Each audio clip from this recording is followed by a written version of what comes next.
नाशिकमध्ये 2 महिन्यांपूर्वी घरफोडी करणाऱ्या चोरट्याला पोलिसांनी बेड्या ठोकल्यात। आरोपीनं 2 महिन्यांपूर्वी एका घराचं कुलूप तोडून सोन्या चांदीच्या दागिन्यांचा रोख रक्कम चोरून नेली होती। त्याच्याकडून 8 तोळ्याहून अधिक सोनं हस्तगत करण्यात आले। पिंपरी चिंचवड MIDC भागात चोऱ्या करणाऱ्या टोळीला चाकण पोलिसांनी अटक केली। 5 जणांना बेड्या ठोकल्यात। यातले 2 जण अल्पवयीन आहेत। त्यांच्याकडून 24,45,000चा मुद्देमाल जप्त केला। शाळा महाविद्यालयांच्या आसपास असलेल्या पानपट्ट्यांवर आता पोलिसांची करडी नजर असेल। शाळांच्या 100 मीटर परिसरात पानपट्टी नसावी असा नियम आहे। मात्र काही विक्रेते राजरोसपणे तंबाखू सिगारेट विकतात। मात्र आता पोलीस कठोर कारवाई करणार आहेत।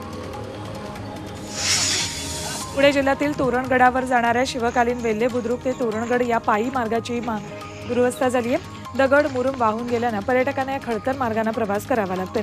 या शिवकालीन पायी मार्गाची डागडुजी आणि विकास करण्यात यावा अशी मागणी। अमृत नोनी आर्थो प्लस ये एक प्रूवन फॉर्मूला है। इसमें मौजूद नोनी फल के गुण और आयुर्वेदिक जड़ी बूटियां शरीर को जरूरी पोषक तत्व देने के साथ साथ हड्डियों और जोड़ों के घिसने, उनमें होने वाले सूजन और दर्द को रोकने में मदद करता है। दर्द मुक्त जीवन के लिए अमृत नोनी आर्थो प्लस। शिवप्रेमी आणि स्थानिकांनी केली।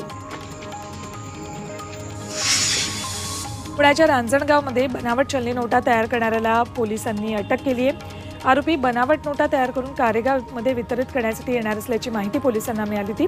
त्यानुसार सापळा रचून त्याला अटक केली आहे। वर्ध्यामध्ये अवैधरित्या दारू वाहतूक करणाऱ्या 4 जणांवर गुन्हा दाखल करण्यात आलेला आहे। आरोपींकडे मोठा दारूसाठा आढळला। त्यांच्याकडून कारसह 10 लाखांचा मुद्देमाल जप्त केलाय।